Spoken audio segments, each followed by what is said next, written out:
Bab 141, Skema 3. Sebanyak 12 pemuda berkumpul di depan tembok menuju api obor. Mereka adalah trainee dari grup Chun Youn. Saat itu malam musim dingin yang dingin, jadi beberapa orang tetap dekat dengan api agar tetap hangat, dan beberapa menyalurkan energi internal mereka untuk menjaga suhu tubuh mereka, meskipun itu sedikit merepotkan. Apakah kamu juga melewatkan makan malam hari ini? Oh Jong sambil menghangatkan tangannya di atas api. Youn tidak bersama selama 6 hari terakhir, selain sarapan sebentar.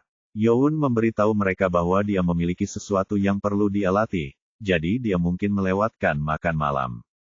Tapi dia makan sekali dalam 2 hari. Hu Bong berbicara dan Ko Wang Hur mengangguk. Kami tidak melihatnya saat makan malam tadi malam, jadi mungkin dia sudah ada di kafetaria.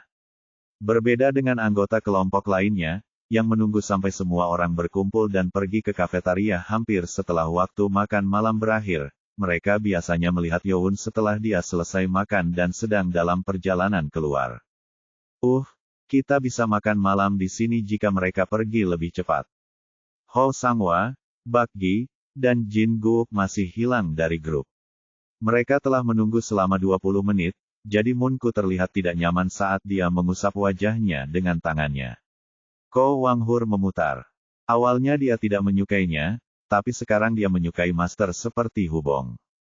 Hu Bong adalah pelayan pertama jadi bisa dimaklumi, tapi cukup aneh melihat Munku, anggota klan level tertinggi, tertarik seperti ini. Sepertinya Munku menyukai Youn sebagai lawan jenisnya. Dia kuat tapi dia terlihat terlalu lemah. Terkadang terasa aneh melihat lengan Munku yang kurus dan tubuh mungilnya yang nyaris terlihat feminim. Apa yang saya pikirkan? Ko Wang Hur mengira dia terlalu jelek dan tidak puas dengan kulitnya. Ho Sangwa segera keluar, disusul Jin Guok dan Bak Gi keluar terakhir. Kamu terlambat lagi. Munku tiba dan Bak Gi memerintahkan wajahnya dengan canggung. Bak Gi selalu menjadi yang terakhir keluar, jadi Munku sering mengomel tentang hal itu. Hu Bong menyerah karena Bak Gi terlambat. Yah, dia lebih cepat dari kemarin. Ayo makan sekarang. Saat mereka mulai berjalan menuju jalan selatan, Ko Wang Hur yang berjalan di depan tiba-tiba berhenti. Tidak hanya itu, 6 pedang lainnya juga berhenti seolah merasakan sesuatu. Apa yang terjadi? Iya. Sebelum Jin Guok menyelesaikan pertanyaannya, lebih dari 20 taruna keluar dari gedung ruang pelatihan dan menghalangi jalan mereka. Setelah melihat wajah obor menyala, Ko Wang Hur mengerutkan kening. Pemuda yang berdiri di depan adalah Guksin. Kemudian, mereka adalah anggota Chun Muyun. Mereka belum pernah bentrok secara langsung sampai sekarang, tapi jika mereka memblokir jalan dengan senjata, berarti mereka tidak berguna. Penyergapan. Dalam perjalanan kembali ke asramanya setelah selesai makan malam, Chun Youn dihentikan oleh 4 pria. Youn tahu persis siapa orang-orang ini. Mereka adalah King Po dari klan pedang, Hang Yujik dari klan nafsu, Bu Yankang dari klan pedang, dan Baik Curku dari klan racun. Kupikir mereka pergi bersama. Tulang dada King Po remuk dari tangan Youn sehingga Youn mengira dia telah meninggalkan akademi bersama Chun Kung Un yang kehilangan lengannya. Jika ada anggota klan setia dan bijaksana, berarti semua anggota ke-6 klan ada di sini. Dan dari suasana permusuhan mereka, mudah untuk memahami mengapa mereka berdiri di depan. Youn memandang mereka dan berbicara dengan santai. Apa yang kamu inginkan? Baik Curku melotot dan berteriak. Chun Youn, kamu pikir kami tidak akan mendatangimu karena membunuh orang tua kami dan menghancurkan energi internal Jongsum. Baik Curku adalah orang yang paling menyimpan dendam terhadap Youn. Setelah energi internal Chun Jongsum dihancurkan, Curku telah berlatih keras untuk mencari kesempatan membalas dendam. Dan kemudian Youn membunuh kakek Curku, Baik yang membuatnya marah. Kau mencari apa yang bukan milikmu, petani. Tahta Tuhan bukan milikmu. Bu Yankang dari klan Blade menghunus pedangnya dan mulai berjalan ke arahnya. Hanya King Po yang baru saja terluka yang merasa skeptis. Hang Yujik juga mengeluarkan pedang yang bentuknya seperti alat musik. Youn masih tidak terlihat tegang. Menurutmu kalian berempat bisa mengalahkanku? Hanya satu dari kami yang cukup untuk mengalahkan orang sepertimu. Misalnya, Mereka yakin bisa mengalahkan Youn secara nyata. Youn yakin tidak ada satupun dari mereka yang mencapai level tertinggi. Tapi apa yang membuat mereka begitu percaya diri? Bocah petani bodoh. Aku sudah lama menunggu momen ini. Baik, Curku merosot. Sekitar 30 menit yang lalu, Curku melihat Youn memakan sup pedas secara utuh dan antusias. Sup itu mengandung racun yang dia buat dengan segenap pengetahuan dan kekuatannya. Kamu bahkan tidak akan bisa menebak seberapa keras aku mengerjakan racun itu. Baik, Curku telah lama bekerja untuk menjebak Youn. Dia tahu bahwa Chun Youn bukanlah orang yang bisa diajak main-main dalam hal seni bela diri, jadi dia telah menemukan cara untuk meracuninya. Kamu bisa meracuninya, tapi bagaimana caranya? Baik Bu Yankang maupun Hang Yujik tidak yakin bahwa ada cara untuk meracuni Chun Youn yang bahkan tahan terhadap racun mengerikan dari Baiko. Tapi setelah mendengar skema tersebut, mereka memutuskan untuk bergabung. Mungkin kamu berhasil menghilangkan racun itu setelah menjadi level tertinggi, tapi kamu tidak akan bisa menghilangkan racun yang sudah masuk ke dalam tubuhmu. Curku telah bekerja sangat keras untuk menyuap staf memasak untuk meracuni Chun Youn. Dengan janji keberuntungan dan dukungan dari klan racun, pekerja tersebut telah menciptakan sup pedas yang memiliki bau yang kuat untuk menyembunyikan racun di dalamnya. Racunnya ada di dalam sendok. Sekalipun Chun Youn memiliki banyak kekayaan, kemungkinan besar dia tidak akan curiga ada pekerja yang akan meracuninya.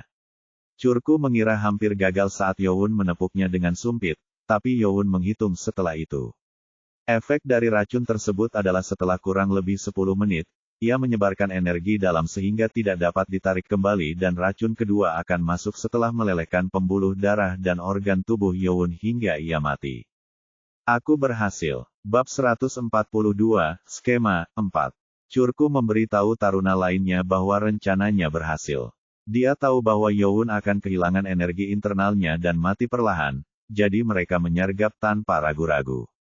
Saya harus memastikan, jika Chun Youn kehilangan energi internalnya, maka dia bisa dikalahkan sendirian, tapi ini adalah pertama kalinya Curku menggunakan racun untuk melawan prajurit tingkat atas.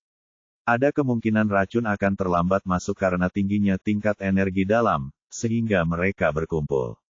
Mereka adalah 4 prajurit tingkat Grandmaster. Tidak mungkin bagi Chun Youn untuk selamat dari ini. Curku dikenal kemudian mulai berbicara apa yang bukan Youn. Hah, mari kita lihat apakah Anda dapat mempertahankan senyum itu di wajah Anda bahkan ketika Anda berada di ruang medis bersama teman-teman Anda. Oh, tentu saja jika kamu bisa bertahan di sini, itu saja. Apa yang kamu bicarakan? Mata Youn bertanya-tanya saat mendengar kata itu. Dia pikir dia hanya target, jadi dia tidak menganggap anggotanya juga menjadi target. Tapi dengan orang-orang di sini, siapa yang akan menyerang anggotanya? Apakah mereka menyukai anggota klan bijaksana? Youn kemudian berpikir jika ada anggota dari 4 klan di sini, kemungkinan besar mereka juga berpihak pada klan lain yang tersisa. Petik 1. Jika Chun Muyun bangun, maka itu berbahaya. Chun Youn menjadi murung. Curku, yang mengira Youn ketakutan, menjadi bingung. Youn meraih punggungnya dan mengeluarkan pedang naga putih. Tidak ada waktu yang bisa dia sia-siakan. Aku tidak punya waktu, jadi ayo kita selesaikan ini secepatnya. Selesai. Kamu memotong lengan adikku, jadi aku akan memotong kedua lenganmu.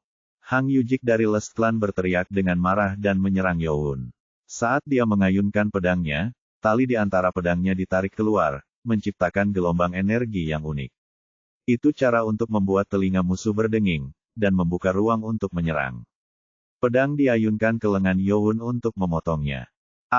Mata Hang Yujik membelalak. Chun Youn yang seharusnya kehilangan energi di dalamnya, dengan mudah mengarahkan pedangnya dan menghancurkan pedang Hang Yujik. Kamu, aku bilang aku tidak punya waktu. Chun Youn kemudian menghilang dan menembak melewati Hang Yujik, memotong lengannya.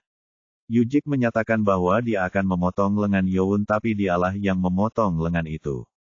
Yujik menjerit kesakitan dan jatuh ke tanah lalu berputar. Bagaimana ini bisa terjadi? Mata Curku mulai ketakutan. Bukan Hang Yujik yang kehilangan lengannya yang mengejutkan semua orang.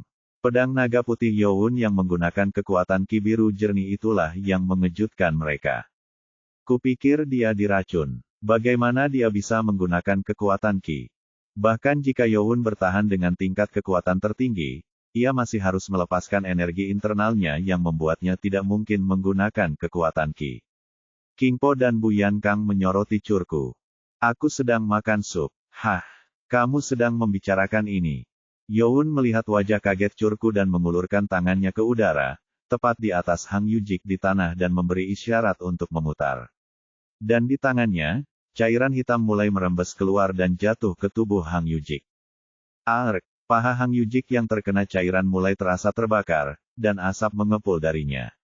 Itu adalah racun murni itu sendiri. Racun. Youn menatap mereka dengan mata dingin dan berkata, menurutmu trik ini akan berhasil padaku? Saat Youn mengetuk sup dengan sumpit, dia memerintahkan Nano untuk segera menganalisanya.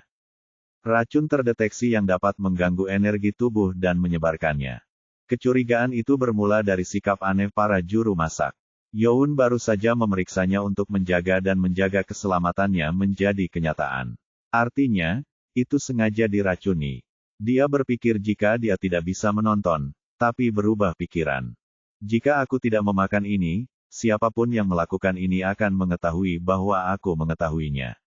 Nano, bisakah kamu mengumpulkan racunnya dan mencegahnya menyebar ke seluruh tubuhku? Ya, Tuan. Setelah mengumpulkan racun dengan kemampuan Nano, Youn memakan semua supnya. Dan racunnya sekarang diekstraksi dengan cara ini. Ark, Hang Yujik menjerit kesakitan dan 3 taruna lainnya sangat terkejut. Itu tidak mungkin. Dia menyimpan racun itu di dalam dirinya dan mengirimkannya. Mengeluarkan racun dari tubuh adalah hal yang mungkin dilakukan oleh sebagian besar pejuang berpengalaman yang mempelajari seni racun. Namun melakukan itu sambil diracuni dengan racun yang dapat menyebarkan energi internal bahkan untuk Curku yang merupakan anggota klan racun. Bagaimana bisa kamu? Saya tidak punya waktu untuk menjelaskannya. Youn kemudian menghilang dan muncul di belakang Bu Yankang. Itu sangat cepat sehingga mereka bahkan tidak bisa melihat Youn bergerak. Setelah mempelajari Step of Wind God, keterampilan berjalan unik dari Great Guardian Marakim, Youn menjadi lebih cepat. Bung, hati-hati, kotoran. Kingpo berteriak dan Bu Yankang dengan cepat berbalik untuk melepaskan formasi pedang pertahanan dari bilah ilusi. Namun ia tidak diberi waktu, karena Youn sudah berada di belakangnya. Tangan Youn melepaskan gerakan memotong yang kuat dan memukul punggung Yankang. Ah!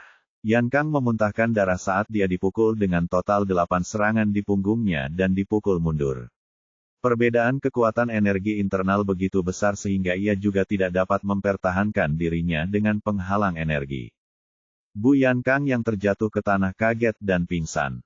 Hanya satu formasi. Kingpo terkejut dan mulai mundur selangkah. Dia tahu Youn kuat ketika dia melawannya beberapa waktu lalu, tapi ini lebih buruk dari yang dia bayangkan. Kotoran, seharusnya aku tidak mendengarkan Curkuku. Ini sama seperti sebelumnya. Chun Youn tanpa diracuni sendiri adalah monster. Aku baru saja keluar dari ruang medis. Kemungkinan besar dia akan dikirim ke ruang medis lagi. Bahkan jika dia ingin melarikan diri, Youn sangat cepat sehingga dia bahkan tidak bisa berharap untuk melarikan diri. Tapi Youn, tanpa mengejarnya atau Curku, malah berjalan menuju Bu Yankang. Tapi permusuhan itu aneh. Youn memantulkan Bu Yankang dan mengangkat kakinya ke arah kepala Yankang. Tunggu. Chun Youn, menurutmu apa yang sedang kamu lakukan? Petik 2. Kamu pikir aku akan membiarkanmu berada di pelukanku selamanya? Tidak. Youn menginjak dan kepala Yankang hancur, dengan darah keluar. Tapi bagaimana? Hei, dia membunuh Yankang, memutihkan wajah Kingpo dan Curku. Mereka tidak menyangka Youn akan meremukkan kepala seseorang. Level seni bela diri tidak menjadi masalah di sini. Kingpo kehilangan energi untuk bangkit dari teror dan pingsan. Sekarang giliranmu. Youn kemudian berbalik melawan mereka. Suasana menakutkan datang. Apakah dia benar-benar akan membunuh kita? Berbeda dengan apa yang dilakukan Youn selama ini. Dia selalu menahan diri untuk tidak membunuh pangeran lain, tapi sepertinya dia tidak akan membatasi dirinya lagi. Dan dengan Youn melepaskan energi internalnya, King Po merasakan kekuatan mengerikan yang membuatnya menyerah. Tidak, aku tidak bisa lari darinya. Sepertinya tidak ada cara untuk melarikan diri. Namun berbeda dengan King Po yang ketakutan, Curku yang bertekad menghadapi kondisi buruk berteriak dengan cepat. Kamu gila. Apakah kamu tidak takut dengan kemarahan 6 klan? 6 klan. Saat Youn mengulurkan tangannya, sesuatu di tanah terangkat, dan dari energi Youn yang mengendalikannya, benda itu melayang di udara dan melesat ke arah King Po. King Po yang tertegun dan gemetar merasakan sesuatu yang mencolok di dadanya. Itu adalah pedang patah Hang Yujik. Anda, King Po yang kesakitan jatuh ke tanah dan Curku berteriak dengan marah. Youn menjawab dengan dingin. Jika aku takut pada mereka, aku bahkan tidak akan memulainya. Matanya tidak menunjukkan rasa takut atau ragu. Curku menggigit dan mengutuk Youn. Kamu telah melakukan kesalahan besar. 6 klan tidak akan membiarkanmu hidup. Petik 2. Hah, kita lihat saja nanti. Dan dengan itu, tubuh Youn menyerang Curku. Bab 143, Skema 5. Setelah sekitar 30 menit, Youn yang merawat 4 taruna dari 6 klan, segera berlari mencari anggotanya. Jika yang dikatakan baik Curku benar, maka anggotanya dalam bahaya. Dan jika Chun Muyun menyerang mereka saat Youn tidak bersama mereka, maka itu tidak akan mudah bagi mereka. Youn harus bergerak cepat, dan saat dia bergerak, dia merasakan energinya. Di sana, Youn merasakan banyak sumber energi datang ke arahnya dengan cepat. Dan segera, Youn menemukan mereka berlari ke arahnya. Mendominasi. Pangeran Chun. Itu adalah anggota Youn. Dengan tubuh mereka yang panas dari energi internal, mereka juga pasti mencari Youn. Seperti yang diharapkan, anggota Youn telah mencari dari ruang pelatihan, dan sekarang menuju ke kamar asrama. Kamu baik-baik saja. Semoga beruntung. Munku menghela nafas lega saat dia memeriksa apakah Youn aman. Anggota lainnya juga terlihat lega. Tuan, apakah Anda baik-baik saja? Ko Wanghur bertanya dan Youn menjadi bingung. Itulah yang ingin saya tanyakan. Bukan kamu yang diserang oleh kelompok Chun Muyon. Apa yang dikatakan Curku bukan sekedar gertakan. Jika Youn benar-benar diracuni, maka itu adalah kesempatan terbaik untuk menyingkirkan Chun Youn dan anggotanya. Ko Wanghur terkejut. Bagaimana kamu tahu itu? Namun semua anggota Youn tidak terluka. Tapi itu bukan penyergapan. Anggota dari Chun Muyun datang dan menawari kami untuk bergabung dengan mereka. Guxin dan anggota grup Chun Muyon tidak menyerang mereka. Mereka menawarkan kesepakatan mereka, mengatakan bahwa Chun Youn tidak akan pernah menjadi pewaris karena dia bukan dari 6 klan, jadi lebih baik mengikuti Chun Muyon. Ko Wanghur, saya mendengar Anda adalah pria yang setia. Tapi Anda harus rasional. Apalagi jika Chun Youn kuat, dia masih di bawah perlindungan Akademi Iblis. Jika dia pergi, maka dia harus memegang peringkat ke-6 klan dan klan peringkat tinggi lainnya. Apakah menurut Anda itu mungkin? Tetapi Pangeran Chun Muyon adalah orang yang bijaksana, dan akan bersedia membawa kalian semua. Tolong jangan bodoh dan pilih Chun Youn. Guxin dan Mu Jinyun mengklaim bahwa Chun Youn tidak bisa berbuat apa-apa melawan kekuatan 6 klan. Tapi tak seorang pun di bawah Chun Youn yang takut dengan 6 klan. Hubong yang marah karena para taruna tersebut berbicara tentang Youn yang berteriak. Berhentilah memberi kami omong kosong itu. Apa, kamu pikir aku akan tetap pergi dengan klan bijaksana? Dan kamu baru saja memanggil nama pangeran kami, padahal seharusnya kamu dipanggil, Elder Chun, ingat. Tuan Guk. Hubong bernyanyi dan kadet kedua kehilangan kata-kata. Hubong sebenarnya benar tentang hal itu. Petik 1.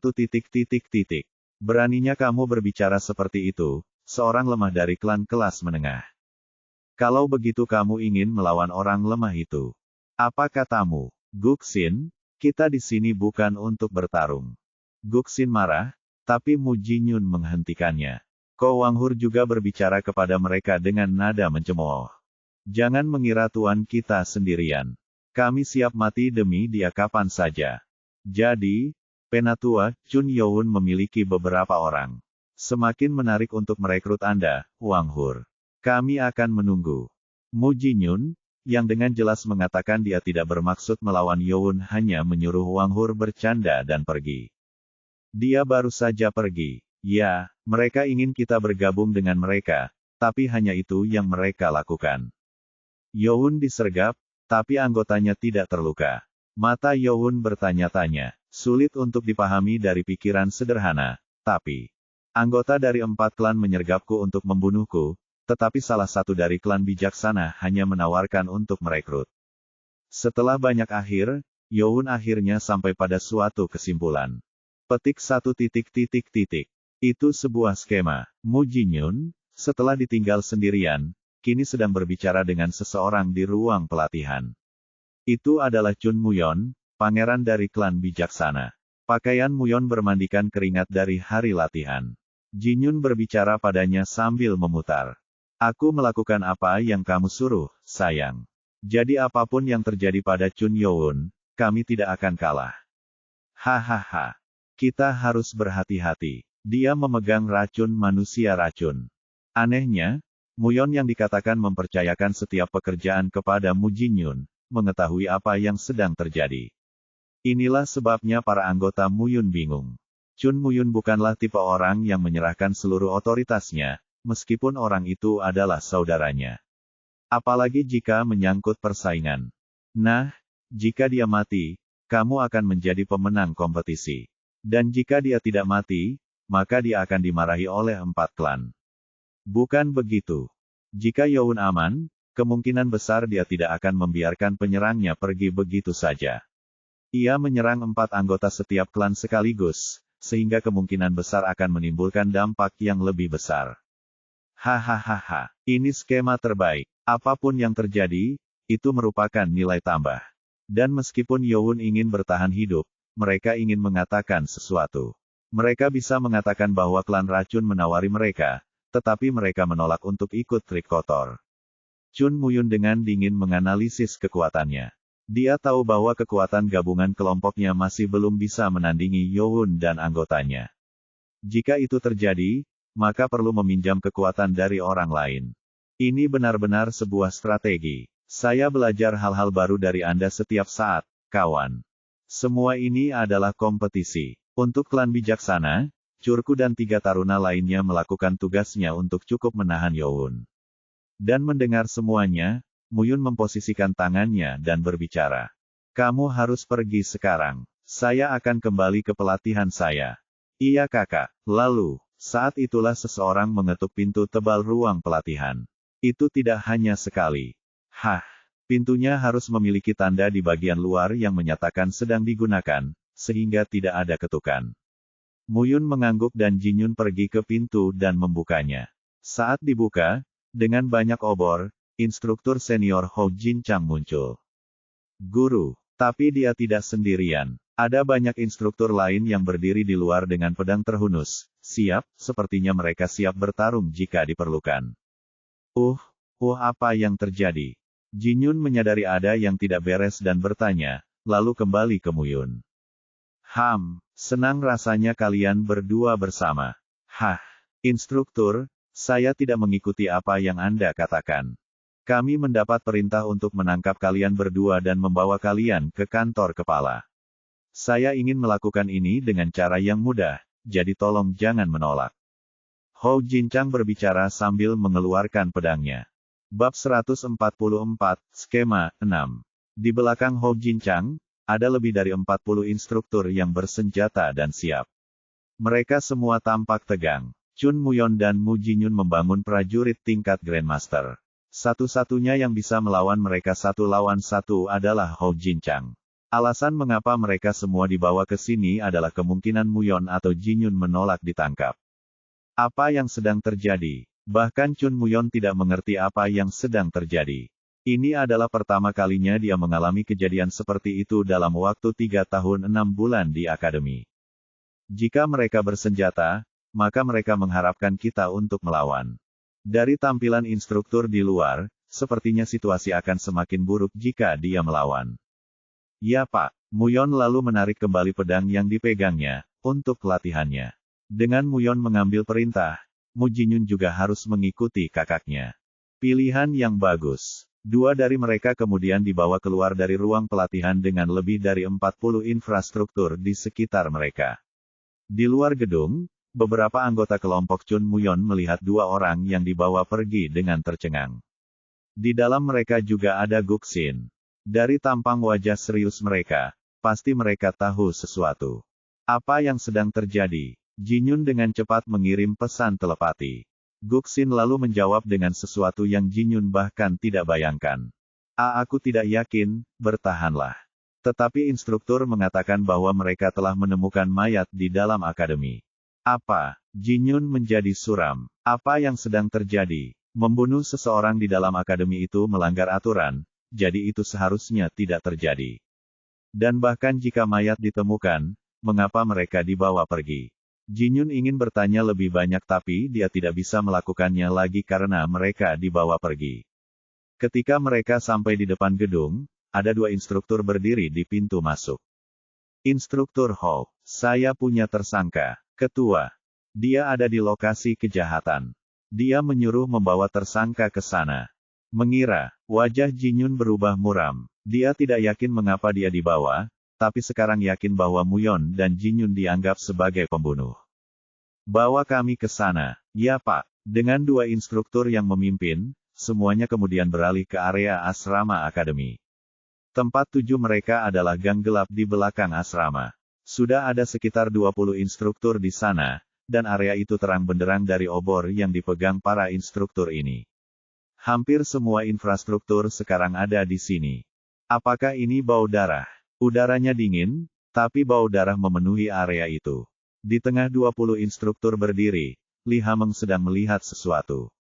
Ada total 4 mayat yang tersebar di sekitar. Apa? Mata Jinyun bergetar. Ini adalah taruna yang mengatakan bahwa mereka akan menyergap Chun Youn. Tidak yakin mengapa mereka ditemukan sebagai mayat. Apa yang telah terjadi? Mengapa mereka mati? Ketua. Hou Jincang berbicara dan Li Hameng bangkit. Wajahnya terdistorsi oleh kemarahan. Li Hameng berjalan ke grup dan berdiri di depan dua kadet. Tuan Chun Muyon, pemimpin Mu Jinyun. Ya, Ketua. Chun Muyon dan Jinyun keduanya membungkuk dengan sopan. Li Hameng berbicara kepada mereka dengan marah. Aku akan langsung mengejar. Apakah kalian berdua, atau itu hanya ulah satu orang? Itu sangat langsung. Jinyun terkejut mendengar pertanyaan Hameng tentang siapa di balik semua ini. Jika mereka ditemukan sebagai mayat, maka hanya Chun Youn yang bisa berada di balik semua ini. Tapi merekalah yang disebut sebagai tersangka. Chief, saya tidak yakin apa yang Anda bicarakan. Mata Hameng terangkat. Petik 2 titik titik titik. Jadi, kamu akan berbohong. Tidak, Ketua. Chun Muyon menyela Jinyun dan berbicara. Aku dan Jinyun sedang berada di ruang latihan, dan baru saja dibawa ke sini. Kami tidak tahu apa yang sedang terjadi, jadi kami benar-benar tidak tahu apa yang Anda bicarakan. Tidak seperti Jinyun, Muyon tetap tenang. Li Hameng kemudian memberi isyarat agar mereka mengikutinya. Saat mereka berjalan melalui struktur yang berputar-putar di sekitar lokasi, mereka melihat tubuh pertama dengan salah satu kakinya meleleh, dan lengan terpotong. Gantung Yujik. Itu adalah tubuh Hang Yujik, dari klan Nafsu. Tanda kematiannya adalah kehilangan darah, tetapi wajahnya menjadi hitam yang pasti dia juga diracun. Rakun, mengapa? Jinyun menjadi bingung. Jika rencananya berhasil, seharusnya Chun Youn yang seharusnya diracuni. Tapi justru Hang Yujik yang diracuni. Apakah kamu melihatnya? Hameng kemudian membawa mereka ke tubuh orang lain. Raja, King Po, mati dengan letaknya di tanah, masih memiliki ketakutan di wajahnya. Ada pedang yang menembus ke dada, yang merupakan pecahan dari pedang klan Nafsu. Hanya dengan melihat ini, seperti King Po dan Hang Yujik terjadi saat pertarungan satu sama lain. Petik 1 titik titik titik. Ada yang salah. Jinyun kemudian menyadari ada sesuatu yang salah. Jika melihat dari tubuh-tubuh ini, tidak ada tanda-tanda Chun Youn membunuh mereka. Berikutnya, Hameng kemudian menunjuk ke tubuh yang ditempatkan sekitar 15 langkah jauhnya. Aduh, Jinyun hampir muntah saat melihat mayat itu. Tubuh ketiga memiliki kepala setengah hancur, dengan darah dan otak tumpah keluar darinya. Tapi pakaian atas tubuh ditarik keluar, dan di punggungnya ada 8 bekas tangan di atasnya. Petik 1 tanda seru petik 1. Jinyun merasakan keringat mengalir di dahinya. Chun Muyon juga tampak terkejut dengan tanda telapak tangan di punggung. Tidak mungkin mereka tidak menyadari apa itu. Formasi ke-8 tangan energi. Ini adalah salah satu seni bela diri Wise Clan, formasi keempat Wise Energy Hand. Mereka sekarang menyadari apa masalahnya. Tapi bagaimana bisa? Jadi, karena itulah kami dianggap sebagai tersangka. Bab 145, Skema 7. Tanda-tanda yang jelas dari tangan energi bijaksana membuat mereka curiga. Namun masalahnya bukan pada mereka yang melakukan hal ini. Mereka harus menjelaskan.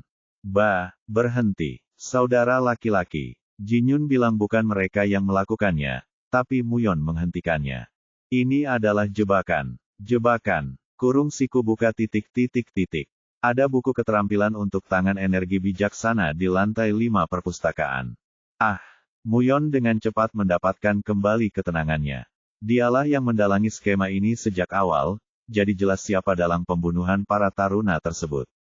Namun dia dikejutkan oleh dua hal, karena dia belum pernah melihat Chun Youn membunuh seseorang yang menyerangnya seperti ini. Jadi, dia tidak perlu peduli lagi. Dan hal kedua yang mengejutkannya adalah Youn sangat licik. Dia tidak mengira Youn akan menggunakan ini sebagai kesempatan untuk menyerang balik. Hanya dengan satu formasi tangan energi bijaksana, Chun Muyon menjadi tersangka. Petik 1 Dia benar-benar berbahaya. Jika mereka mengungkapkan kebenaran, maka mereka harus mengatakan bahwa mereka terkait dengan keseluruhan kejadian ini. Muyon harus dengan tenang menjelaskan bahwa dia tidak terlibat dalam semua ini. Aku akan mengurusnya, jadi diamlah. Kurung siku buka titik. Oke. Muyon menatap tubuh itu. Untungnya, satu-satunya yang tersisa di tubuhnya hanyalah cetakan telapak tangan energi bijaksana. Chun Youn, kamu melakukan kesalahan. Lantai 5 perpustakaan terbuka untuk semua orang yang lulus tes kelima. Artinya, siapapun mempunyai kesempatan untuk mempelajari keterampilan tersebut. Apakah kamu melihatnya? Lalu pergi ke tubuh terakhir. Li Hameng kemudian membawa mereka ke tubuh di tempat terjauh. Kakak selalu benar, ayo tetap tenang. Dan Jinyun yang mengira dirinya harus tetap tenang langsung meringis saat melihat tubuh terakhirnya. Apa ini? Itu sungguh mengejutkan. Tubuh terakhirnya adalah Baik Curku. Ia juga telanjang di bagian atas tubuhnya, yang memiliki bekas dua formasi. Petik 1 Bahkan Chun Muyon menjadi murung. Di dada kiri Curku terdapat bekas bengkak merah di telapak tangan, dan di dada kanan hingga perut terdapat bekas pedang. Alasan kenapa Muyon dan Jinyun terkejut sederhana saja. Yang kiri adalah formasi tinju dari tangan energi bijaksana dan jejak pedang kanan yang ditinggalkan oleh formasi pedang dari pedang iblis bijaksana. Muyon berbaring dengan keras. Kanan, pedang tangan kiri. Ini adalah langkah terakhir seni bela diri di klan bijaksana, yang hanya dipelajari oleh tetua pertama Mu Jinwon dan Chun Muyon di klan bijaksana. Satu-satunya saat Muyon menunjukkan ini adalah dari pertarungan memperebutkan tag kuning 3 tahun lalu, dan sekarang di tubuhnya. Li Hameng lalu kembali menatap Muyon dengan dingin. Apakah ada hal lain yang ingin kamu katakan? Guru Chun. Klan bijaksana adalah klan teratas bahkan di antara 6 klan. Mu Jinwon, tetua pertama, telah belajar menggunakan dua seni bela diri di kedua tangannya, dan menduduki peringkat kedua dalam kesuksesan dalam hal kekuatan. Karena kedua seni bela diri harus digunakan dengan kedua tangan, sulit untuk mempelajarinya. Khususnya di klan bijaksana, hanya Chun Muyon yang mempelajari hal ini selain Jinwon. Kepala Muyon menunjukkan bahwa dia telah tiba di hadapan semua orang untuk mendapatkan tanda kuning 3 tahun lalu. Pedang kiri tangan kanan. Li Hameng langsung menyadarinya saat melihat tubuh Curku. Seorang pejuang seperti Li Hameng mudah melihat seni bela diri apa yang digunakan untuk meninggalkan bekas. Jadi, Tuan Chun, apa yang kamu katakan? Satu-satunya yang bisa menggunakan pedang kiri tangan kanan adalah Chun Muyon di akademi. Apa yang sebenarnya kamu lakukan? Chun Muyon tidak bisa fokus pada apa yang dikatakan Li Hameng. Ia begitu terkejut dan bingung dengan jebakan yang dibuat padanya hingga ia tidak dapat menebaknya. Dia menggunakan seni bela diri yang hanya dia lihat sekali. Ini tidak mungkin. Dia tahu Chun Youn berada di balik ini. Tapi bagaimana dia bisa mengingat formasi yang ditunjukkan Muyon 3 tahun lalu? Itu tidak mungkin bahkan bagi penatua pertama Mu Jinwon. Petik 1. Tidak ada jalan keluar. Semua ini diatur oleh Youn, dan Muyon hanya akan terlihat lucu jika dia mengaku Youn telah menghafal formasi 3 tahun lalu dan menggunakannya. Itu diatur dengan sangat sempurna sehingga tidak ada jalan keluar. Kepala. Dan dengan setiap bukti yang menunjukkan Chun Muyon sebagai tersangka, Jin Yun kehilangan ketenangannya dan bangkrut. Ini jebakan. Tuan Chun berada di ruang pelatihan sepanjang hari. Bagaimana dia bisa membunuh mereka? Petik 2. Tentu saja sangat benar. Namun meski begitu, tidak ada cara untuk menjelaskan jejak yang tertinggal di tubuh ini. Li Hameng berbicara kepada Jin Yun dengan dingin. Sebuah jebakan. Jebakan apa? Itu. Jika dia harus menjelaskan, maka dia harus menjelaskan semua yang terjadi di sini. Ini akan menunjukkan bahwa mereka terkait dengan skema ini, yang berarti mereka akan menderita dalam satu atau lain cara. Mustahil. Jika kakak tersingkir, maka Chun Youn otomatis menang. Jin Yun mengertakkan gigi. Dia harus menghentikan saudaranya agar tidak diusir dengan cara apapun. Jin Yun kemudian memutuskan untuk memilih alternatif agar penderitaan mereka bisa berkurang. Ketua, kami tidak bertanggung jawab atas kematian ini. Tidak apa-apa jika kamu tidak punya bukti. Instruktur, dengarkan. Ya, Tuan. Saat Li Hameng mencoba memerintahkan instruktur untuk menangkap mereka, Jin Yun dengan cepat berteriak. Chun Youn. Itu saja. Itu yang dia lakukan. Bab 146, Skema 8. Muyon menutup matanya dan menghela nafas. Dia menyuruh Jin Yun untuk diam, tapi Jin Yun akhirnya putus asa. Tapi Muyon juga tidak bisa menyalahkannya, seolah-olah dia akan melepaskan kejahatan membunuh seorang remaja, maka dia akan kalah dalam persaingan. Li Hameng kemudian menandatangani instruktur untuk berhenti datang. Jin Yun kemudian berpikir dia punya kesempatan. Aku harus menjelaskannya agar kita tidak terlihat terlalu terlibat. Li Hameng menatapnya tanpa sepatah kata pun dan Jin Yun mulai menjelaskan apa yang terjadi, dengan beberapa perubahan. Karena para taruna ini telah meninggal, dia memutuskan untuk menyalahkan mereka semua. Petik 2. Jadi, aku menolaknya karena sepertinya ini bukan kompetisi yang adil. Pikirkan tentang hal ini, Ketua. Apa gunanya kita membunuh mereka? Dan jika Master Chun kita disingkirkan, maka kita kalah bersaing dalam kompetisi tersebut. Kami menemukan mereka tewas ketika kami sampai di sini. Li Hameng yang mendengar cerita itu terlihat aneh. Dia sepertinya tidak menanyakan pertanyaan apapun. Jin Yun kemudian melanjutkan ke langkah berikutnya. Silakan hubungi Chun Youn dan tarunanya dan tanyakan pada mereka. Saya menjelaskan semuanya. Kami tidak bersalah. Jin Yun juga punya alibi bahwa dia tidak terlibat. Dia bersama anggota Chun Youn saat itu jadi jika mereka meleleh, itu akan menjadi buktinya. Silakan. Bukan itu alasan Jin Yun bertemu dengan anggota Youn, tapi menurutnya itu adalah keberuntungan. Namun Li Hameng yang mendengar hal tersebut tidak bereaksi terhadap harapannya. Dia menoleh dan berbicara dengan heran. Kamu pikir aku bodoh? Hah, aku tidak. Apakah pembicaraan kosong seperti itu cukup? Apa, menurutmu siapa yang menemukan mayat-mayat ini? Bukankah itu instrukturnya, Elder Chun, master lainnya, dan ketua tim menemukan lokasi kejahatan ini dan melaporkannya langsung kepada saya? Itu tidak masuk akal. Jin Yun tercengang. Bagaimana orang yang melakukan ini bisa melaporkan hal ini, berpura-pura tidak melakukannya? Jin Yun kini menjadi sangat marah dan meminta persetujuan. Ketua, itu Chun Youn, tersangka sebenarnya. Kenapa? Mengapa saya menjadi tersangka? Hah? Jin Yun dan Chun Muyon lalu menoleh ke arah suara itu. Melalui instruktur yang berputar-putar, Youn datang di antara mereka menuju ke dalam. Seorang penjahat datang ke tempat yang jahat.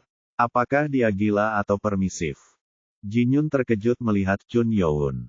Tapi ketika Youn masuk, semua instruktur membungkuk padanya dan berteriak. Penatua Chun. Penatua Chun. Lebih dari 70 instruktur langsung membungkuk dan Jinyun kehilangan kata-kata. Ia mengetahui bahwa Youn telah lulus ujian ke-6 dan menjadi seorang penatua. Namun ia tetap menganggap Chun Youn tetaplah taruna yang sama dan anak yang lahir dari seorang pelayan belaka. Tunjukkan rasa hormatmu. Li Hameng berbicara, dan keduanya menjadi murung. Mereka pasti melakukan ini, tapi rasanya aneh. Saat mereka berdua ragu-ragu, Hameng menjadi marah. Sudah kubilang, untuk menunjukkan rasa hormat. Muyon menggigitnya dan membungkuk.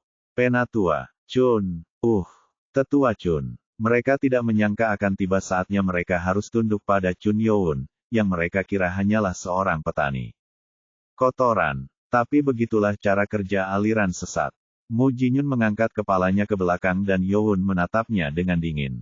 Pemimpinmu. Jadi, apa maksudmu klan racun, bilah, nafsu, dan pedang memasang jebakan untukku dan aku membunuh mereka semua. Situasinya menjadi sangat buruk. Jika Jinyun setuju, itu berarti dia mengatakan bahwa sesepuh sekte berada di balik pembunuhan itu. Saat Jinyun menjawab, Youn menoleh ke Li Hameng. Ketua, bisakah Anda memberitahu saya bagaimana mayat-mayat ini dibunuh? Tentu saja, Li Hameng menjentikkan spesifikasinya, dan instruktur mengumpulkan tubuh itu ke satu tempat. Instruktur yang membawa tubuh Hang Yujik mulai menjelaskan. Lengan Hang Yujik dipotong dari formasi pedang Buyan Kang, dan diracuni oleh Baik Curku. Instruktur yang membawa King Po kemudian berbicara. King Po tertembak oleh pedang Hang Yujik yang menembus jantungnya. Mendengar dua penjelasan tersebut, mata Chun Muyon bergetar. Dia hanya mengira ini terjadi karena Youn menyalahkan Chun Muyon. Tidak, dan instruktur yang membawa Bu Yan Kang menjelaskan lebih lanjut.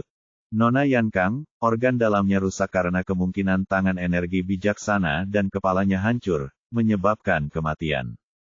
Dan di tubuh terakhir, Li Hameng berbicara pada dirinya sendiri. Adapun Baik Curku, dia meninggal karena pedang kiri tangan kanan, seni khusus dari klan bijaksana. Hameng kemudian menoleh ke arah Muyon yang tersipu, menandakan bahwa Muyonlah dalang di balik semua ini. Youn mengangguk dan menoleh ke Muyon dan Jinyun. Ini aneh. Jadi, maksudmu aku tahu cara menggunakan semua seni racun dan seni bela diri lainnya. Itu. Jinyun kehilangan kata-kata. Tidak ada tubuh yang memiliki jejak seni bela diri Chun Youn. Dari apa yang saya dengar, seperti 5 orang saling membunuh saat berkelahi. Bukan begitu.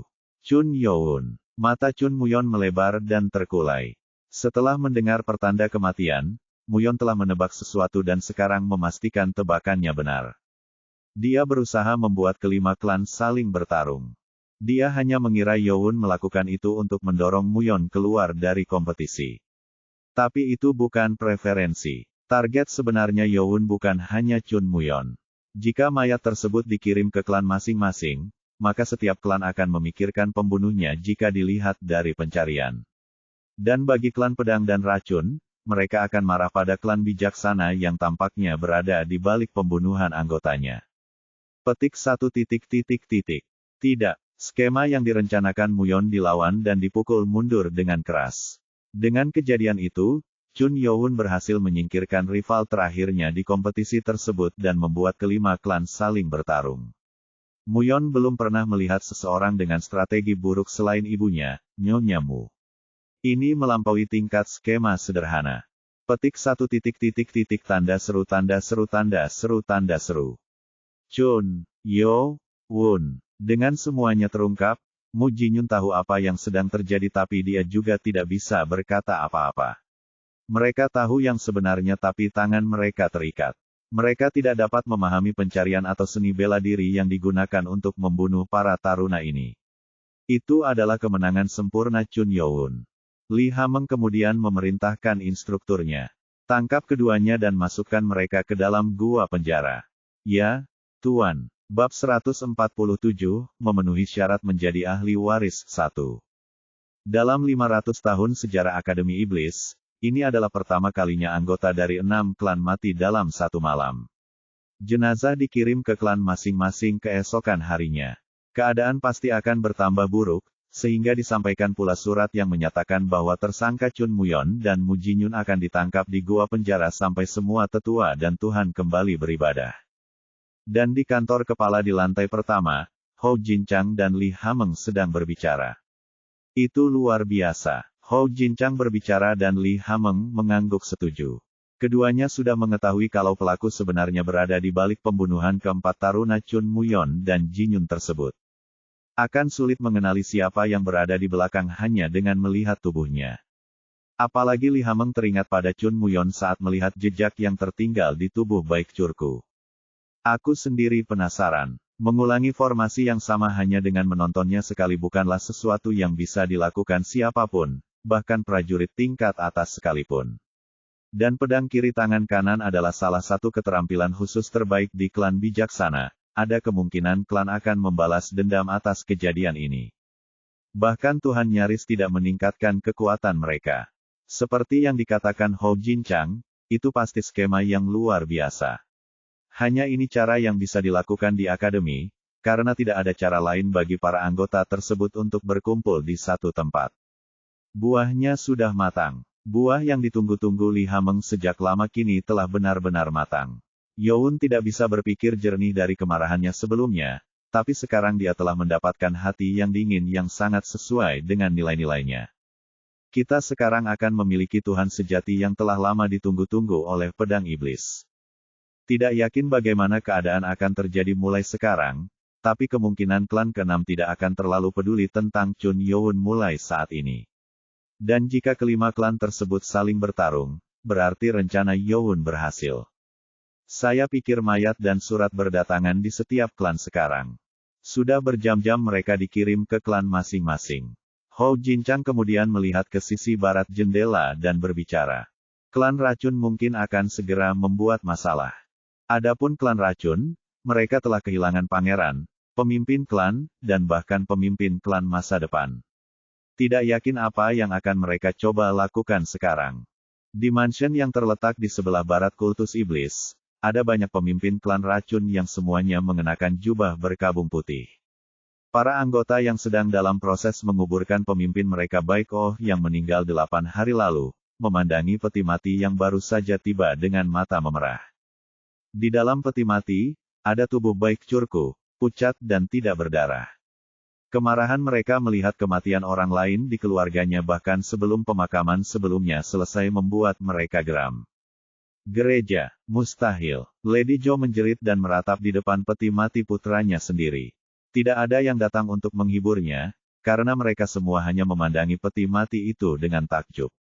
Mereka sangat marah hingga Baik Munsu, putra sulung Baik Oh, penuh gigi dan berbicara.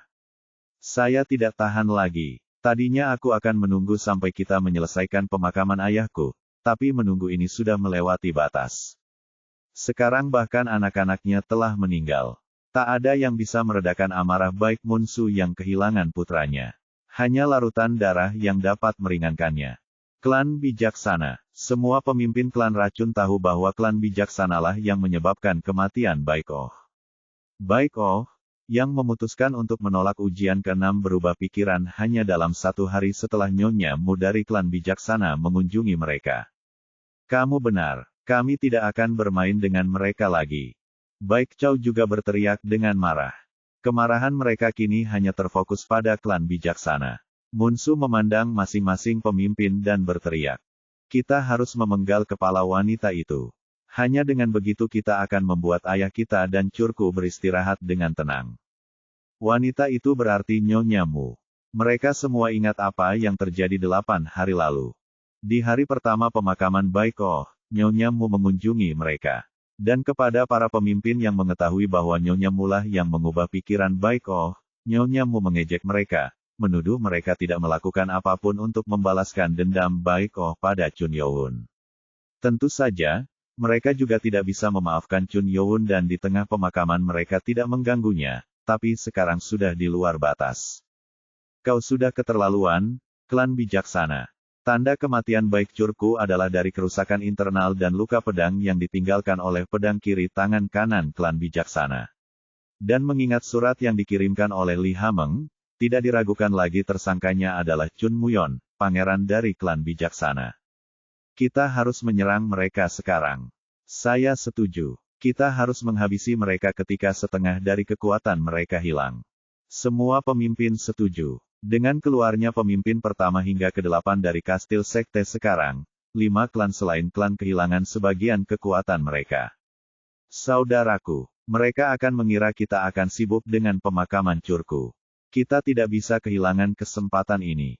Kamu benar. Ide Baik Munwung benar. Bahkan Baik Munsu menganggap itu sangat masuk akal. Munsu kemudian diperintahkan untuk mempersiapkan pemakaman Curku dan diam-diam memerintahkan semua pasukan klan racun untuk membubarkan diri di sekitar aliran sesat untuk berkumpul di tengah malam. Mereka sangat lemah karena mengecewakan Tuhan dalam 3 tahun terakhir, tetapi tanpa penatua pertama Mu Jinwon, ini adalah kesempatan terbaik bagi mereka untuk mencintai klan bijaksana. Bab 148, memenuhi syarat sebagai ahli waris 2. Dan pada tengah malam, sekarang sudah lewat 2 jam ketika Baik Munsu memutuskan untuk menyerang. Di halaman luas rumah klan bijaksana, halaman yang berukuran 2 kali lipat halaman klan, racun dipenuhi dengan bau darah. Ada banyak mayat di mana-mana. Pembalasan klan racun telah dimulai, namun hasilnya tidak dapat diprediksi. Berlutut. Pria tua berambut putih itu membuat pria paruh baya itu berlutut. Manusia ingin melawan, tetapi energi yang kuat menekan mereka dengan mudah. Dan ketika obor dinyalakan, wajah pria itu terungkap. Itu adalah Baik Munsu, dengan kedua bahunya berlumuran darah. Munsu tidak bisa mengangkat kepalanya karena rasa sakitnya hilang. Sial, bagaimana ini bisa terjadi? Baik Munsu penuh gigi. Di halaman yang terang benderang, seluruh tubuh memakai masker di kepala. Ini adalah prajurit dari klan Poison. Di antaranya adalah Baik Chow, Baik Munwung, dan pemimpin lainnya. Semuanya sudah berakhir. Munsu hampir tidak percaya dengan apa yang baru saja terjadi. Raksasa. Baik Munsu ketika sudah siap, langsung menyergap rumah klan bijaksana. Dia mengira klan bijaksana tidak akan siap menerima penyergapan dari klan racun. Tetapi ketika mereka memasuki halaman dan masuk, mereka tidak menemukan siapapun. Baik Munsu kemudian menyadari bahwa itu adalah jebakan dan mencoba mundur, namun sudah terlambat. Anak panah yang menggunakan energi internal ditembakkan ke arah tentara klan racun dan membunuh setengah dari mereka dengan mudah. Tepat setelah itu, para pejuang dari klan bijaksana muncul dan menyerang mereka. Baik Munsu dan prajurit lainnya bertempur dengan gagah berani, karena amarah namun berubah dengan penampilan pria dan wanita tua berkerudung yang menutupi kepala. Aku tidak percaya ini. Munsu mendongak dan melihat seorang wanita parubaya berkerudung merah menutupi wajahnya, sedang membersihkan kaktus dari darah yang lengket. Itu adalah Nyonya Mu, istri pertama Tuhan. Munsu mengira dia hanyalah istri Chun Yujong, tapi dia membunuh Baik Chow dan Baik Munwung dengan pedangnya sendiri. Itu adalah serangan dari 2 Grandmaster, tapi mereka tidak punya peluang. Tidak banyak orang di sekte yang mengetahui kekuatan aslinya. Kamu adalah keahlianmu. Oh, jadi kamu masih bisa bicara. Saya tidak menyembunyikan apapun. Saya juga tidak menunjukkannya kepada siapapun. Kamu berani. Namun sebelum Munsu sempat menyelesaikannya, pedangnya terayun dan memotong leher Munsu. Kepalanya jatuh ke tanah dan Mu meludahinya. Aku tidak akan membuang waktu lagi untuk berbicara denganmu. Pedang Nyonya Mu kemudian mulai terbakar dengan bau darah mendidih. Semua prajurit klan racun memiliki racun dalam darah mereka. Saat Nyonya Mu mengangkat ki putih ke atas kaktus, darah mulai mendidih dan mengeluarkan uap ungu dan menjadi lengket. Ini kotor. Kemudian bersihkan kaktus tersebut dengan selembar kain dan seorang pria parubaya berjanggut panjang berjalan ke arahnya. Nyonya Mu, kami sudah selesai membersihkan tikus-tikus yang masuk ke pekarangan kami. Bagus. Mereka selalu bermain di bawah ekspektasiku. Nona Mu tahu bahwa klan racun akan menyergap mereka.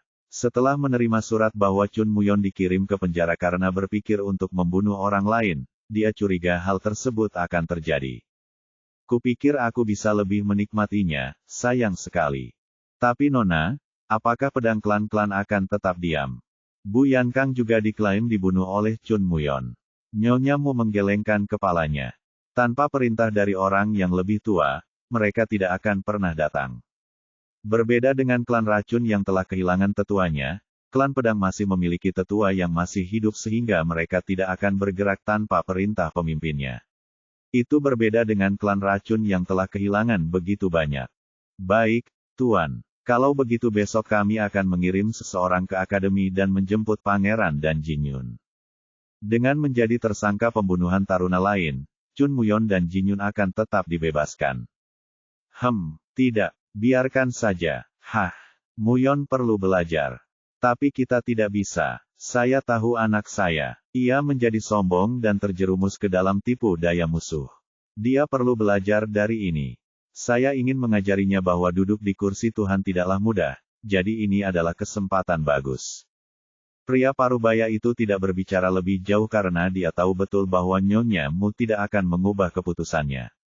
Ya, Bu. Tapi pertama-tama, ada sesuatu yang harus kita lakukan. Pesanan apapun. Cari tahu segalanya tentang petani kotor itu. Gunakan seluruh kekuatan kita untuk melakukannya. Saya tidak peduli apa yang Anda butuhkan. Mulai dari Garda Yang, hingga seluruh taruna yang dibebaskan. Gunakan semuanya. Ya, Bu. Dan ketika lelaki parubaya itu menghilang, lelaki tua itu berjalan. Dia mengkhawatirkan Nyonya Mu yang terlihat tenang, namun sebenarnya sangat kesal karena dia menerima surat dari Kepala Akademi Iblis. Apakah kamu baik-baik saja? Tentu saja. Dia mendukungku kali ini, jadi aku akan membuatnya membayar. Aku tidak bisa membiarkan dia menjadi seperti dia. Dia menjadi terlalu berbahaya. Dia tidak mengucapkan bagian terakhirnya dengan lantang. Chun Youn telah mencapai level superior dan kini menunjukkan kemampuan membuat skema yang sempurna. Dia merasa tidak nyaman menerima bahwa dia harus bersumpah kepada klan racun sendirian karena Youn telah mempermainkan mereka. Petik 1. Dia bukan seseorang yang bisa menghadapi Muyon lagi. Saya harus menghadapinya sendiri. Wajahnya tersembunyi di balik kain merah, tapi matanya menyipit tajam. Bab 149, memenuhi syarat sebagai ahli waris 3. 3 hari berlalu setelah anggota 4 dari 6 klan meninggal. Dimulai dari pertarungan antara klan racun dan klan bijaksana, telah banyak terjadi insiden antar 6 klan yang membuat suasana di sekitar kastil kultus iblis menjadi dingin. Dengan hilangnya Tuhan dan leluhur dari tempat duduk mereka dalam waktu yang lama, semua ketegangan ini meningkat. Ada juga perubahan pada Akademi Iblis. Dengan Chun Muyon dan Mu Jinyun dipenjara di gua penjara dengan energi internal mereka, semua anggota kelompok Muyon terkejut.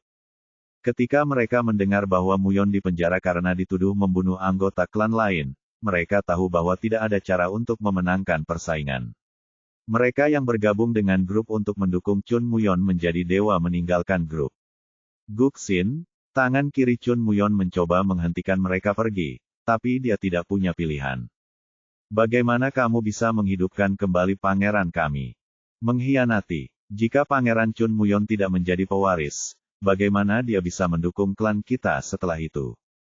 Apakah kamu lupa bahwa kami bukan anggota klan yang berafiliasi dengan klan bijaksana? Aku diperingatkan untuk tidak melawan monster itu, Chun Youn. Para anggota mendukung Chun Muyon, bukan klan bijaksana. Dengan kepergian 15 anggotanya, kelompok Chun Muyon hanya tinggal 11 taruna yang merupakan anggota klan yang berafiliasi dengan klan Wikse. Kami tidak punya pilihan. Chun Youn menjalankan seluruh akademi sekarang. Tidak ada yang bisa kami lakukan. Kita harus membantu pangeran segera setelah kita keluar. Jika Chun Muyon akan dikeluarkan, maka mereka tidak perlu tinggal di akademi. Setelah menyadari bahwa mereka tidak diberi pilihan, mereka semua mengajukan diri untuk meninggalkan akademi. Dan dari 15 pemuda yang keluar dari grup Muyon, 7 di antaranya datang ke Youn untuk bergabung dengannya, namun tidak satu pun. Kenapa begitu? Bukankah kamu memerlukan anggota klan berpangkat tinggi untuk menjadi ahli waris juga? Aku tidak memaksa, bentak Chun Youn dingin. Bagi Youn yang menjunjung tinggi integritas di atas segalanya, dia tidak mempedulikan para taruna tersebut. Dan dengan penolakan Youn, ketujuh taruna ini sekarang tidak punya tempat tujuan. Semua anggota Youn berkumpul di satu tempat. Dengan 2 orang lagi yang ditambahkan ke grup mereka, kini total ada 17 anggota. Dua yang bergabung adalah Sama Chak dan Yi Sahum. Mereka mengajukan diri untuk bergabung dengan Youn sebelum Youn melawan keempat taruna hingga mereka diterima. Saya ingin mengikuti Anda yang akan menjadi guru masa depan. Saya tahu Anda membutuhkan anggota klan berpangkat tinggi. Tolong bawa kami masuk. Saya menolak. Apa? Dengan dipenjaranya Chun Muyon, kemungkinan besar Chun Youn kini akan menjadi ahli warisnya, dan kelima taruna yang tidak memihak siapapun akhirnya datang meminta untuk bergabung dengan Youn namun ditolak. Ia tidak ingin membiarkan para taruna menunggu sampai akhir untuk melihat siapa pilihan yang tepat. Dengan demikian, keputusan cepat Sama Chak dan Yi Sahum membawa keberuntungan di pihak mereka. Penguasaan. Kamu harus membawanya masuk. Takim berbicara dan beberapa taruna mengangguk setuju. Mereka berkumpul di sini untuk membujuk Chun Youn. Mereka menyuruh Youn untuk mengambil 7 taruna yang mengatakan mereka akan menyukai Chun Youn. Saya memahami posisi Anda, Pangeran. Tapi Anda membutuhkan setidaknya 12 pemimpin klan dari klan berpangkat tinggi yang setuju dengan penobatan Anda. Chun Youn mengerutkan kening. Setelah mengalahkan kandidat lainnya, hanya ada satu kendala tersisa bagi Chun Youn untuk menjadi pewarisnya. Dia membutuhkan persetujuan. Inilah alasan sebenarnya di balik kebutuhan para pangeran untuk membangun tim mereka di akademi. Di grup saat ini, Chun Youn memiliki Ko Wanghur, Bak Gi, Mun Ku, Ho Sangwa, Takim, Woo Sojung dan Sama Chak tetapi hanya ada 7 anggota. Kamu hanya perlu 5 lagi. Ini tidak menjadi masalah jika hanya anggota dari 6 klan yang bersaing satu sama lain. Mereka sudah memiliki banyak klan tingkat tinggi di bawah mereka sehingga mereka tidak membutuhkan anggota lagi tetapi Youn tidak memilikinya. Dan baru 2 hari yang lalu Youn mengetahui bahwa dia membutuhkan 12 persetujuan. Dan jika bukan karena Li Hameng yang melihatnya, dia juga tidak akan mempelajarinya. Pak, saya juga setuju dengan Takim. Ho Sangwa yang tidak mengizinkan persetujuan biasanya kali ini setuju dengan Takim. Semua anggota yang keluar dari grup Muyon berasal dari klan berpangkat tinggi, jadi tidak ada yang membayangkan Youn akan menolak mereka semua. Tuan, Anda harus membawa mereka masuk. Mereka tahu Chun Youn berhati-hati dalam menerima anggota, tapi sepertinya tidak pintar kehilangan kesempatan untuk mendapatkan persetujuan itu dengan mudah. Tapi Chun Youn menenangkan tubuhnya. Tidak, aku akan memilih metode lain. Apa? Klaim Youn dan anggotanya dibuat bingung dengan pernyataan tak terduga tersebut. Aku akan meninggalkan Akademi Iblis hari ini. Petik 2, Apa? Semua taruna terkejut mendengar sesuatu yang tidak mereka duga. Masih ada 5 bulan tersisa di Akademi, jadi meski Youn sudah lulus tes ke-6, mereka mengira dia akan bertahan selama 5 bulan tersisa. Mereka semua tahu bahwa dia akan segera melawan 6 klan ketika dia meninggalkan Akademi. Tuan, bukankah berbahaya untuk pergi sekarang? Anggota klan berpangkat tinggi di kelompok Youn masih harus menjalani tes. Lebih aman bagi Youn meninggalkan akademi bersama mereka. Dan kami belum mendapatkan semua persetujuannya, tidak berbahaya untuk. Tidak, ada cara lain untuk diterima, tanpa perlu 12 persetujuan. Setiap anggota menjadi murung mendengar kata-kata Youn. Mereka semua tahu apa yang sebaliknya. Tapi itu. Saat itulah Ko Wanghur tersenyum dan berbicara kepada anggota lainnya. Jangan khawatir, dia tidak akan pergi sendirian. Bab 150, memenuhi syarat menjadi ahli waris 4. Apa? Apakah kamu ikut juga? Mata Jin Guk melebar dan dia menghadap Ko Wanghur. Ia kemudian menyadari bahwa Ko Wanghur yang selalu mengutarakan pendapatnya hanya diam. Saya tidak sendirian dalam hal itu. Hehe, aku akan keluar juga. Mun Ku, aku ikut juga. Mun Ku berbicara dengan antusias, dan Bak Gi pun mengangkat tangannya untuk berbicara. Tunggu, inilah mereka yang telah lulus ujian kelima. Takim dan Ho Sangwa lalu menoleh ke arah Sama Chak yang baru saja bergabung dengan mereka, dan Sama Chak mengangguk malu-malu. Ya, saya masih memiliki lebih banyak pelatihan yang harus dilakukan, tetapi saya akan mendukung guru. Mereka sudah berdiskusi dengan Chun Youn. Mereka telah lulus tes kelima, dan dengan tes ke-6 hampir mustahil, dapat dikatakan bahwa mereka telah menyelesaikan akademi. Maaf, aku harus mengatakan ini setelah kita semua memutuskan. Ko Wanghur mulai menjelaskan kepada anggota lainnya. Ada dua alasan mengapa Chun Youn keluar dari akademi. Seperti disebutkan sebelumnya, yang pertama adalah untuk mendapatkan persetujuan lebih untuk menjadi ahli waris, dan yang lainnya adalah karena Tuan dan 8 tetua hilang karena mereka pergi ke Wulin. Dan dengan hilangnya 5 pemimpin selain Baik Oh yang meninggal, inilah saat terbaik bagi Youn untuk meninggalkan akademi. Kalau begitu kita akan pergi bersama. Ya, kita akan pergi bersama. Ho Sangwa pertama kali menyatakan bahwa dia juga akan meninggalkan akademi, diikuti oleh anggota lainnya. Tapi Youn menenangkan mereka dan menyuruh mereka tetap tinggal.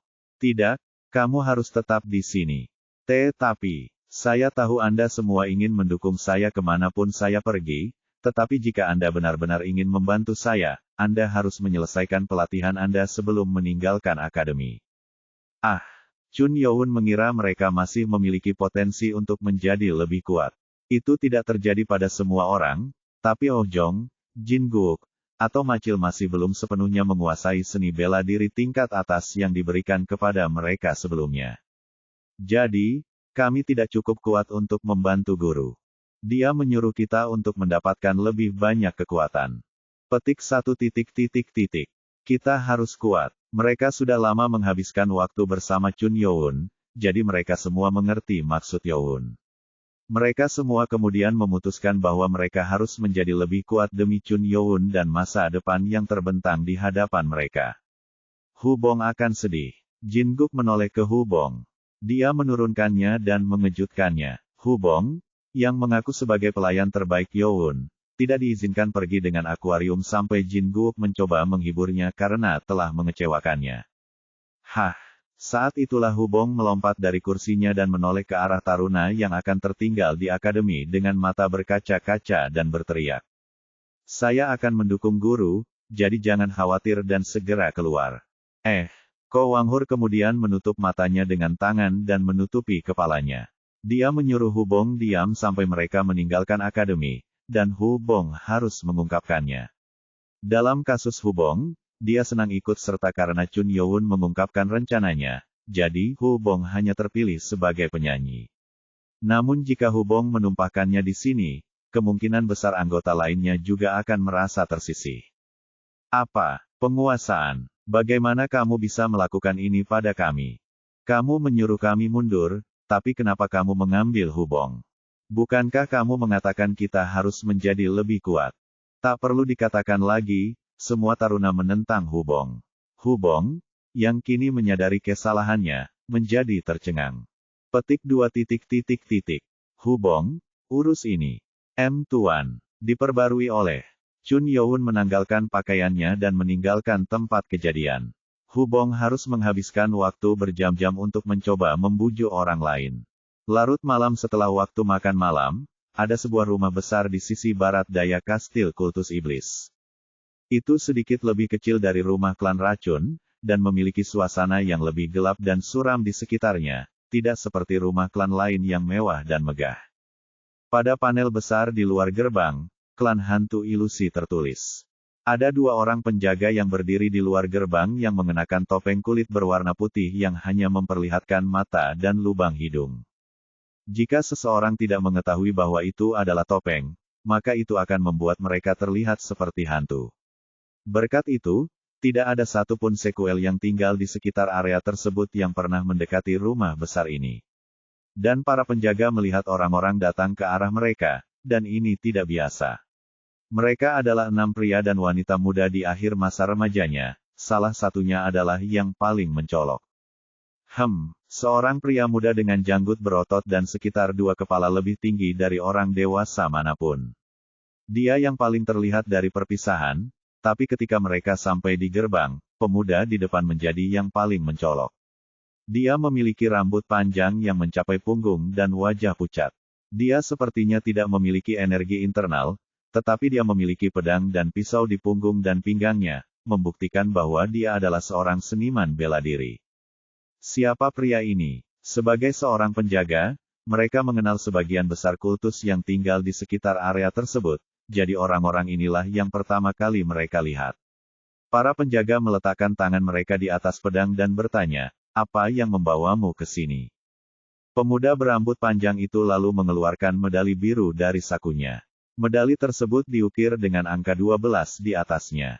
Ini. Mata kedua pria itu melebar karena terkejut dan mereka segera melepaskan tangan mereka dari pedang dan membungkuk. Penatua ke-12, selamat datang. Medali tersebut adalah bukti bahwa seseorang adalah penatua, gelar tingkat tertinggi dalam kultus iblis. Pemuda yang menunjukkan medali tetua ke-12 berbicara kepada para penjaga. Tolong beritahu tetua ke-11 Huan Yi bahwa tetua ke-12 Chun Youn ada di sini untuk berdiskusi.